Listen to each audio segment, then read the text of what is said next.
우리의 근본이시며 우리에게 영원한 생명을 주신 여호와 하나님 아버지, 감사를 찬양을 주님께 드립니다. 오늘 주의 백성들 하나님의 은혜를 기대하며 주님을 예배하며 주님 앞에 있나이다. 하나님, 성령으로 우리의 마음을 활짝 열게 하여 주시고 주님께서 은혜 주신 그 은혜를 마음껏 받아 하나님의 사람으로 거듭나게 도와주시고 우리의 마음이 성령으로 가득하여 우리 하나님 나라를 위해서 쓰임받는 하나님의 자녀들에게 도우시기를 원합니다. 하나님, 오늘도 부유한 종을 세우셨으니 하나님께서 성령의 권세를 주셔서 말씀으로 능력 있게 하시어 우리 성도들에게 생명의 말씀, 지혜의 말씀, 능력의 말씀 되게 하여 주시옵소서. 오늘 이 하나님께 예배하는 이 예배, 오늘 듣는 이 말씀이 우리의 인생의 전환점이 되게 하여 주시옵소서. 우리 구주 예수 그리스도의 이름으로 기도드립니다. 아멘.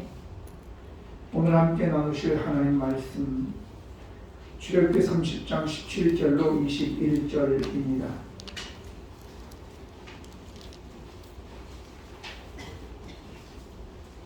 여호와께서 모세에게 말씀하여 이르시되 너는 물두멍을 노수로 만들고 그 받침도 노수로 만들어 씻게 하되 그것을 회막과 제단 사이에 두고 그 속에 물을 담으라. 아론과 그의 아들들이 그 두멍에서 수족을 씻되 그들이 회막에 들어갈 때에 물로 씻어 죽기를 면할 것이요 제단에 가까이 가서 그 지푸를 행하여 여호와 앞에 화제를 사를 때에도 그리하였으리라. 같이 읽습니다. 이와 같이 그들이 그 수족을 씻어 죽기를 면하지니 이는 그와 그의 자손이 대대로 영원히 지킬 규례니라. 아멘. 사랑하는 성도 여러분, 여러분은 이 세상에서 가장 소중한 것이 무엇이라고 생각하십니까? 한 10여 년 전에 저희 큰형님이 돌아가셨는데, 돌아가시기 전에 저희 형수가 그런 얘기를 하더라고요. 내가 수술을 해서 2년만 더 살 수 있으면 집이라도 팔아가지고 수술비를 내겠다, 그런 이야기를 하면서 왔습니다. 오늘 우리에게 주시는 말씀은 삶과 죽음에 관한 말씀이기 때문에 특별히 우리의 마음을 모아 집중해서 들으시기를 바랍니다. 왜냐하면 죽음을 해결할 수 있는 것입니다. 2년이 아니라 영원한 생명을 얻을 수 있는 말씀이시기 때문입니다. 요한복음 11장 25절과 26절을 보면 예수께서 가라사대 나는 부활이요 생명이니 나를 믿는 자는 죽어도 살겠고 살아서 믿는 자는 영원히 죽지 아니하리니 내가 이것을 믿느냐, 이렇게 주님 말씀하셨습니다. 물이라고 하는 것은 물론 마시는 데 있지요. 우리의 몸은 80% 이상이 물로 구성되어 있다고 하잖아요. 그런데 오늘 본문 말씀은 마시는 것이 아니라 손, 발을 씻는 데 초점을 맞추고 있습니다.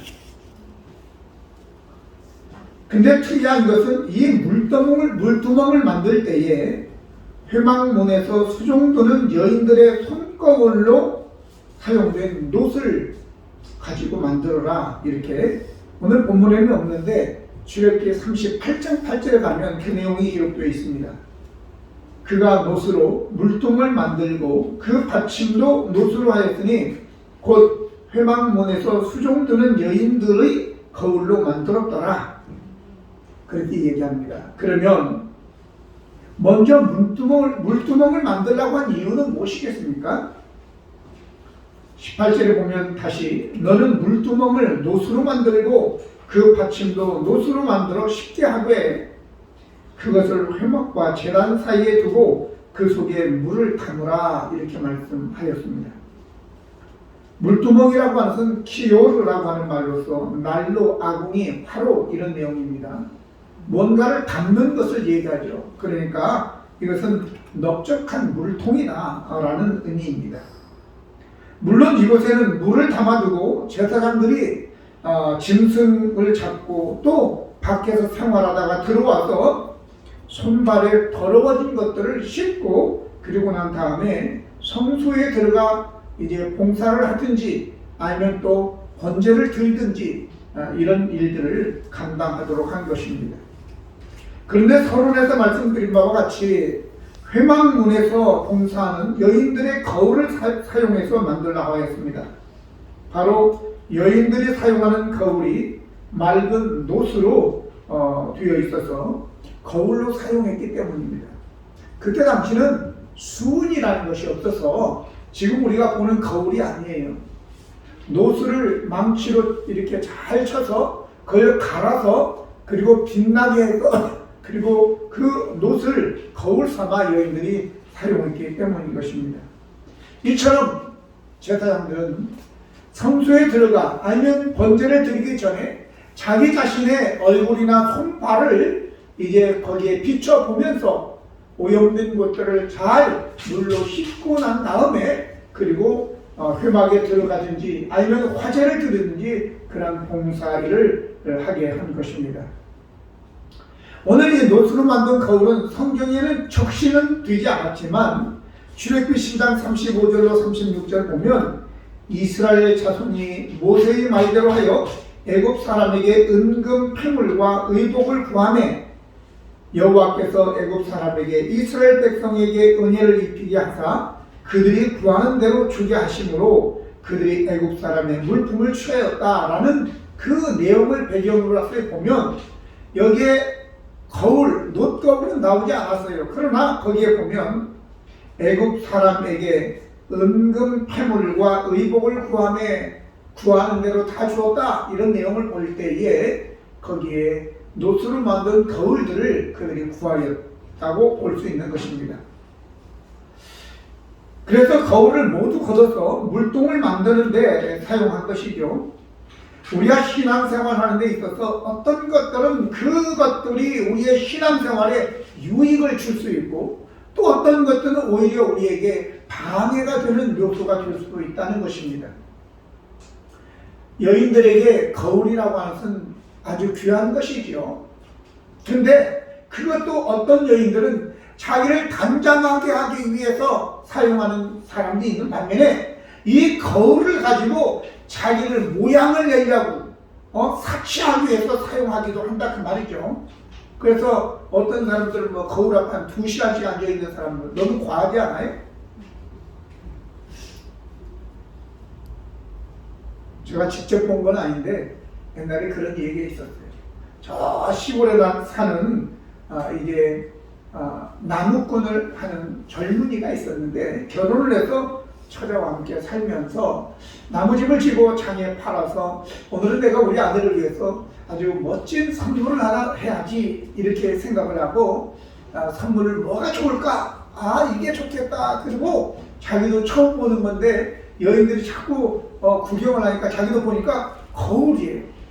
너무 좋아서 이 거울을 자기 아내를 사다 줬더니 아내가 그걸 보더니 깜짝 놀라면서 그냥 장에 가서 뭘 사온다고 가지고 가더니 여자를 데려왔다고 그러면서 바닥에 내팽개고 쳐버릴 거잖아요. 그 거울을 얘기하는 그 거울. 예. 오늘 이렇게 물두멍에 놋으로 만든 그곳에 자기를 비추어서 그것을 자기를 정결케 하고 난 다음에 하나님께서 봉사일을 하게 하기 위해서인데 이것이 우리에게 영적인 의미를 가지고 있는 거죠.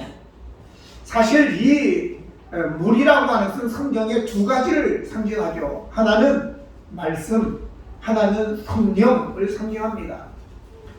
요한복음 15장 3절을 보면 너희는 내가 일러준 말로 이미 깨끗하여졌다 이렇게 말씀했고 에베소 5장 26절에 이는 곧 물로 씻어 말씀으로 깨끗하게 하사 거룩하게 하시고 라는 말씀을 볼 때에 바로 이 물은 말씀이라고 볼 수 있다. 그런데 요한복음 4장 14절에 내가 주는 물을 마시는 자는 영원히 목마르지 아니하리니 내가 주는 물은 그 속에서 영생하도록 솟아나는 샘물이 되리라 라고 얘기했는데 이 샘물 후에 주님이 말씀하시는데 바로 성령이다 이렇게 얘기하고 있는 것입니다. 제사장의 이런 씻는 행위는 사실 우리의 영혼을 맑게 하는 것입니다. 왜냐하면 우리가 하나님은 외부로가 아니라 바로 우리의 마음을 살피시는 분이라고 사무엘상 16장 7절에 기록하고 있기 때문입니다. 여호와께서 사무엘에게 이르시되 그의 용모와 키를 보지 말라. 내가 이미 그를 버렸노라. 내가 보는 것은 사람과 같지 아니하니 사람은 외모를 보거니와 나 여호와는 중심을 보느니라 하시더라 라고 했습니다. 여인들이 날마다 자기의 외모를 치장하기 위해서 거울 앞에 앉듯이 우리는 우리의 마음과 영혼을 단장하기 위해서 하나님의 말씀의 거울 앞에 앉아 우리의 생각, 말, 행동을 비추어 보고 추하고 더럽고 또 음란한 죄들을 회개하여 정결케 되기를 예수님의 이름으로 축복합니다. 그래서 베드로전서 3장 3절 4절 보면 너희의 단장은 머리를 꾸미고 금을 차고 아름다운 옷을 입은 외모로 하지 말고 오직 마음에 숨은 사람을 온유하고 안정한 심령에 썩지 아니할 것으로 하라. 이는 하나님 앞에 값진 것이다 라고 얘기하고 있는 것입니다. 또한 잠언서 31장 30절에 보면 고운 것도 헛되고 거짓되고 아름다운 것도 헛되나 오직 여호와를 경외하는 여자는 칭찬을 받을 것이다 라고 했습니다. 그러므로 우리는 매일매일 말씀의 거울 앞에 우리의 자신을 살피고 회개하고 정결케 되어 하나님께 칭찬받는 성도들이 되기를 축원합니다. 두 번째는 물두멍의 위치입니다. 18절 다시 보면 너는 물두멍을 노수로 만들고 그 받침도 노수로 만들어 쉽게 하되 그것을 회막과 제단 사이에 두고 그 속에 물을 담으라고 하였습니다.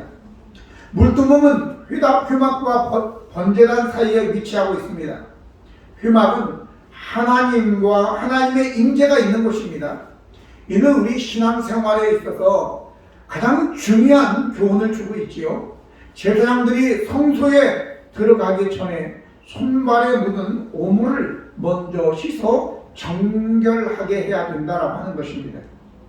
예수 그리스도의 십자가의 상징인 번제단은 우리로 하여금 하나님께 나아가는 길을 열어 놓으셨지만 순간순간 우리가 하나님께 또 나아갈 때에도 우리의 더러워진 죄와 허물을 씻어야지 하는 것입니다. 이는 구원받지 못했다는 의미가 아니에요. 이미 구원받았다 하더라도 매일매일 하나님께 나갈 때마다 손발을 씻고 나가야 된다고 이야기합니다.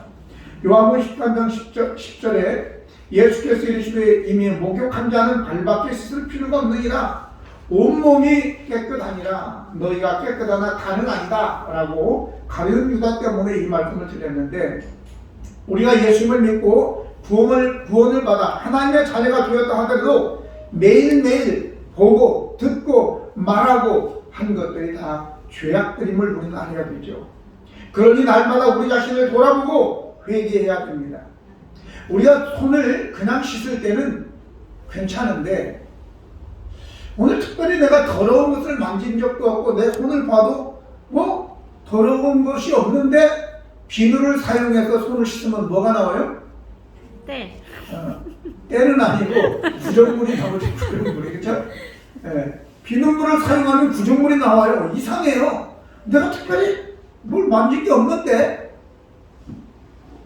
우리의 눈이 정확한 게 아니라 비누가 정확한 거죠. 비누를 씻으면 구정물이 나오는 것은 어떻게 될까요? 저는 비누로 손을 씻을 때마다 구정물이 나오는 것을 내가 봤어요. 여러분들은 아니죠? 네. 여러분들은 장갑을 끼고 다니니까 때문에 괜찮을 겁니다. 그러니까 우리가 하루를 살면서 우리의 눈으로 보는 것들, 귀로 듣는 것들, 무심코 던진 말 한마디들이 다 죄악 가운데 행해지고 있다는 사실인 것입니다. 그러므로 오늘 우리들 자신들이 매일매일 하나님의 말씀의 거울 앞에 나 죄 없다고 하지 말고 거울을 바라보게 되면 분명히 잘못된 부분들이 있을 줄로 믿습니다. 그래서 요한일서 1장 8절 10절 보면 만일 우리가 죄가 없다고 말하면 우리 스스로 속이고 또 진리가 우리 속에 있지 아니할 것이요 만일 우리가 우리의 죄를 자백하면 그는 미쁘시고 이로사 우리의 죄를 사하시며 우리를 모든 불의에서 깨끗하게 하실 것이요 만일 우리가 범죄하지 아니하다 하면 하나님을 거짓말하는 이로 만드는 것이니 또한 그의 말씀이 우리 속에 있지 아니하니라 그랬어요. 우리라고 얘기했어요. 이 요한 1서는 누가 썼어요? 요한이 썼어요. 예수님의 가장 사랑받은 자이고 성경을 요한복음도 쓰고 요한계시록도 쓰고 요한 1, 2, 3 5번을 쓴 요한이 우리라고 하면서 우리가 죄가 없다고 하면 그러면 누구요?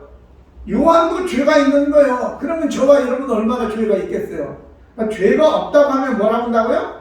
하나님을 거짓말하는 자로 만든다는 거죠. 그러니까 우리 자신을 돌아보면 다 죄가 생각날 거니까 회개하라 이런 거예요. 그럼 우리 하나님이 용서해 주신다. 할렐루야. 자, 그러면 죄 사함은 죽고 사는 문제입니다. 그래서 회개할 때 우리가 죄 사함을 얻게 되는데 죄 사함을 받지 못하면 죽는 것이고 죄 사함을 받으면 사는 것이에요. 그래서 20절 21절 보면 그들이 회막에 들어갈 때에 물로 씻어 죽기를 면할 것이고 라고 얘기하고 있습니다. 21절에도 이와 같이 그들이 그 수족을 씻어 죽기를 면할지니 라고 얘기하고 있습니다. 두 번씩이나 씻어야지 죽기를 면한다 라고 반복한 것은 그만큼 중요하다는 거예요. 이 말씀을 기록한 목적이 하나님께서 덫을 놔서 너희들 안 씻으면 죽어가 아니라 씻어서 살아라 그런 얘기죠. 그죠? 예. 그래서 이거는 인생의 문제에 있어서 생사의 문제보다도 더 중요한 것이 있겠습니까? 그러니 우리의 생사가 달린 문제를 소홀히 여겨서는 안 될 것입니다. 바로 이것이 죄 씻음의 문제인 것입니다. 밥이 한 끼 안 먹을 수도 있고 일이 많으면 하루 저녁 안 자도 괜찮아요. 그러나 죄의 문제는 손발을 씻지 않으면 죽음을 면치 못한다 라고 하는 거예요. 그러니까 이것은 엄중한 생사가 달린 문제인 것입니다. 게을러서가 아니라 사실은 하나님 앞에 죄를 회개하지 않는 것은 하나님을 가볍게 생각하기 때문인 것입니다. 죽음의 문제를 심각하게 보지 않으면 안 되는 거죠. 건강한 사람들이야 건강검진이 얼마나 중요한지 모르지만 아까 어떤 분이 전화 왔어요. 7년 전에 유방암 수술을 했는데 가서 또 검진을 했는데 그쪽은 괜찮은데 다른 쪽에 뭐가 좀 이상한 것이 보여서 다시 재검진을 했는데 뭐 꼬여서 그렇다고 괜찮다고 했다고 1년 후에 다시 검사하겠다고. 여러분 뭔가 이상한 소견이 보인다고 내일 다시 오라면 가겠어요 안 가겠어요 여러분들은? 가죠? 왜? 이건 죽음의 문제야. 죽음의 문제. 이처럼 죄의 문제는 죽음의 문제란 말이죠. 심각한 거죠. 예수님께서 길을 갈 때 12년 동안 혈루증으로 고생하던 한 여인이 예수님의 뒤로 와서 예수님의 옷자락을 만짐으로 나음을 입었습니다. 할렐루야. 문제는 그 여인이 어떤 여인이냐? 12년 동안 혈루증으로 얼마나 고통을 당했는지 있는 재산을 다 허비해서 의사들을 좋은 의사들을 다 다녔는데 돈만 다 없어지고 더 병이 심해졌다 그랬어요. 그런데 오늘 성경 마가복음 5장 25절 29절 보면 예수의 소문을 듣고 무리 가운데 끼어 뒤로 와서 그의 옷에 손을 대니 그랬어요. 소문을 들었대요. 소문을. 누가 와서 얘기해 준 게 아니에요. 그냥 사람들이 이야기하는 소문을 들었대요. 그런데 12년 동안을 별짓을 다 했는데 고침받지 못했는데 예수님께 가면 나같이 큰 소리나 했겠어요? 예수님께 가면 다 고침받는데 그냥 지나가는 소리야. 소문이라고 하는 것은 직접 대고 얘기하는 것보다는 그냥 사람들끼리 얘기하는 소리를 들을 수도 있어요. 근데 그 소리가 그 사람에게는 얼마나 소중한 소리였겠느냐고. 할렐루야. 여러분들 하나님의 말씀을 중하게 생각하고 들어야지 그냥 한쪽 귀로 듣고 한쪽 귀로 흘려서는 안 되는 것입니다. 이 아이는 그 소문을 듣고 내가 예수님께 나가면 살 수 있겠다. 사실 혈육증은 부정한 거에서 함부로 사람들의 앞에 갈 수 있는 것이 아니에요. 그러니까 이 아이는 예수님의 뒤로 살짝 가서 옷만 만진 거 옷깃을, 그런데 나음을 받았다고요. 여러분, 우리는 이 아이는 12년 혈육증으로 고생당했지만 저와 여러분이 만약 죄의 문제를 해결하지 않으면 얼마나 영원히 고통당하는 거예요. 그러니까 12년 동안 고통받고 자기 재산을 다 허비한 여인인데 100배, 1000배 더 우리가 열심으로 주님께 나가야 될 줄로 믿습니다. 왜? 영원한 고통에서 우리가 자유함을 얻기 위해서입니다.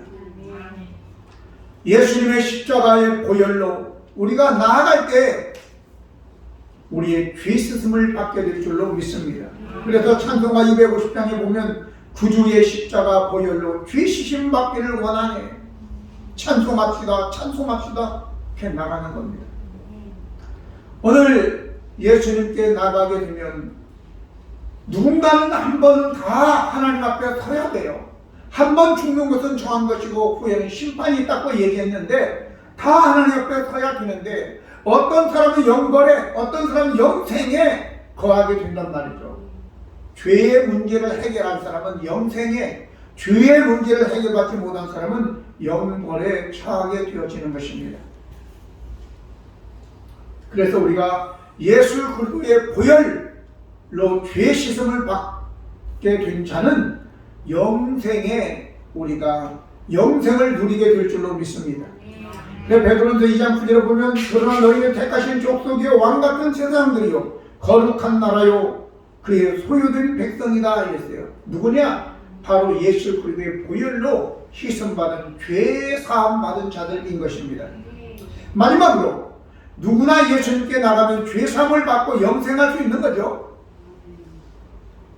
20절 21절 보면 그들이 흠하게 들어갈 때 물로 씻어 죽기를 면할 것이고 21절 이와 같이 그들이 수족을 씻어 죽기를 면할지니 라고 했습니다.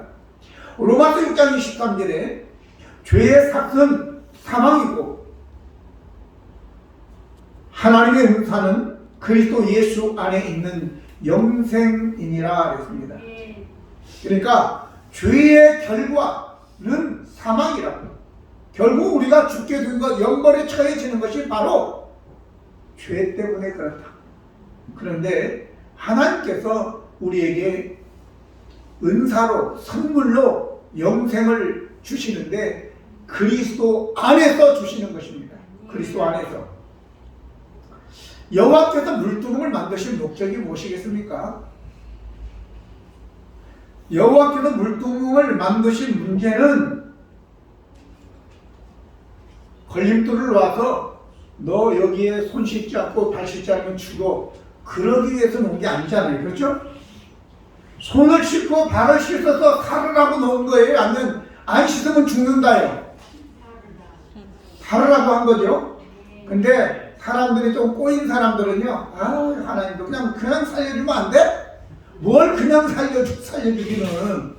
씻으세요. 씻는 게 뭐가 어렵냐고. 예수 믿는 게 어렵나요?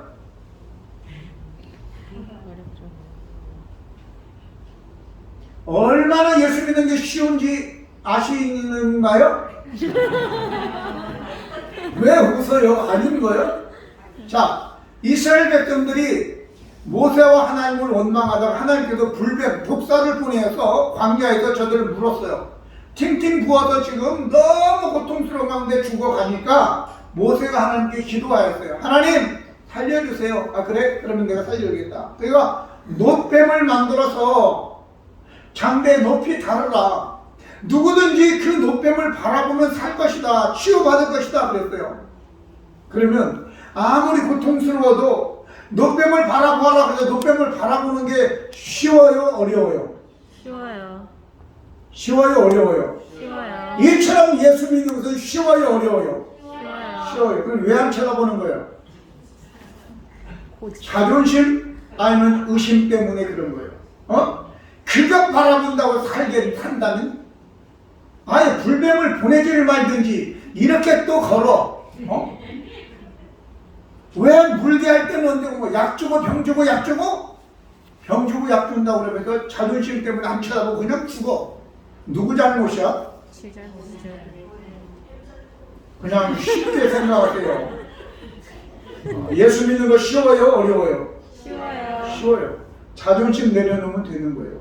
고집 때문에 죽는 거예요. 잘 생각하세요. 물두멍을 만든 이유가 안 씻으면 죽어가 아니라 씻고 살으라고 한 거예요. 좋게 생각하세요. 아멘. 우리는 근본적으로 나면서부터 원죄를 가지고 있는 사람들이기 때문에 다 삐딱하게 돼 있어요. 그러나 하나님이 살려고 좋은 기회를 주셨으니까 그냥 믿으시기를 바랍니다. 예수님의 피로 용서받지 못할 죄는 없어요. 어떤 죄든지 다 용서받을 수 있는 것입니다. 제가 지난주 너무 마음에 와닿는 말씀을 들었어요. 하나님은 공평하신 하나님이세요. 여러분들이 1원어치 죄를 지면 감옥에 1원어치 가면 되는 거예요. 그렇죠? 내가 다른 사람에게 100만 원을 손에 끼쳤으면 100만 원어치 내가 감옥 생활하면 되는 거 아니에요? 그죠? 근데 문제는 내가 다른 사람에게 100억을 손해를 끼쳤어. 그럼 얼마나 감옥 생활해야 될까요? 가장 쉬운 방법은 죽으면 돼. 1000억을 손해를 끼쳤어도 죽으면 돼. 1조를 끼쳤어도 죽으면 돼. 죽으면 다. 근데 돈뿐만 아니라 사람을 죽여도 간첩질을 해도 죽으면 다 끝나는 거야. 죽으면. 그런데 제가 시편을 읽으면서 49편 8절에 뭐라고 하냐면 그들의 생명을 속량하는 값이 너무 엄청나서 영원히 마련하지 못할 것입니다. 여기에 생명은 이 목숨이 아니에요. 우리의 영혼의 값이 얼마나 큰지 영원히 우리가 그 값을 마련하지 못한다는 거예요. 그러니까 죽어서 끝나는 게 아니야. 이것은 우리의 원죄는 죽어서 끝나는 게 아니라니까요. 세상에 우리가 끼친 죄들 이거는 죽으면 끝나는 거야.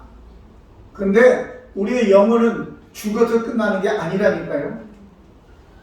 그만큼 중하다고 하는 거예요. 여러분들이 다른 사람의 1조원 손해를 끼친 것보다 사람을 몇 명을 죽인 것보다 전범들도 나폴레옹도 무슨 스탈린, 무솔리니 다 그냥 진일성이 죽어서 다 끝났어요. 하지만 그의 영혼은 끝나지 않는 거예요. 왜? 하나님의 은사를 거절했기 때문이에요. 죄의 문제를 해결하지 않았기 때문이란 말이죠. 그러니까 여기 물두멍은 예수 그리스도의 십자가의 보혈이에요. 십자가의 죽으심이라고.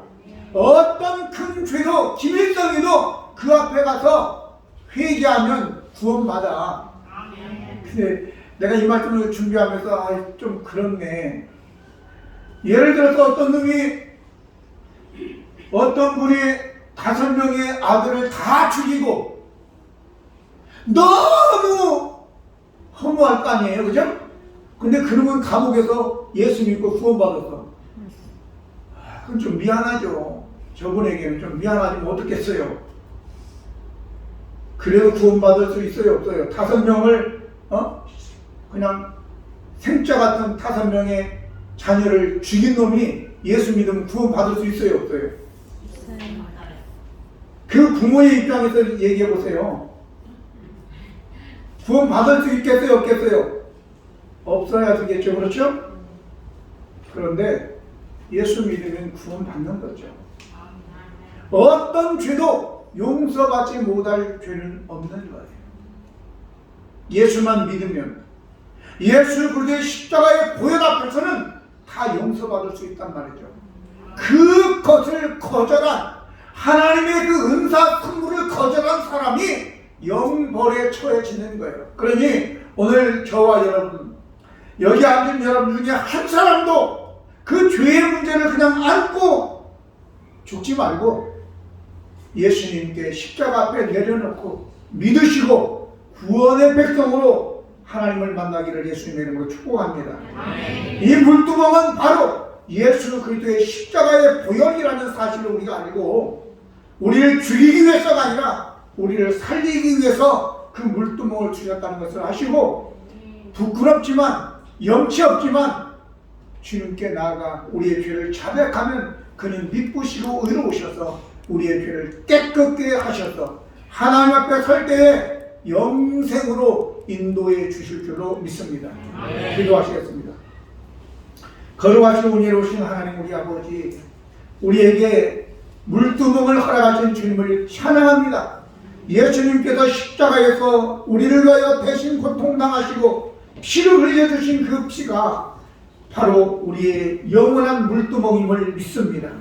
예수님의 보혈 앞에 우리가 엎드려 그 보혈을 이제 마시고 바르고 씻음으로 인하여 허다한 죄들이 다 씻음받고 우리가 원죄가 다 용서받고 하나님께 갈 수 있는 저희가 되게 하여 주시옵소서. 예수 그리스도의 보혈로 인하여 영생을 주신 우리 아버지 앞에 감사와 찬송을 드리며 예수 그리스도의 이름으로 기도드립니다. 아멘.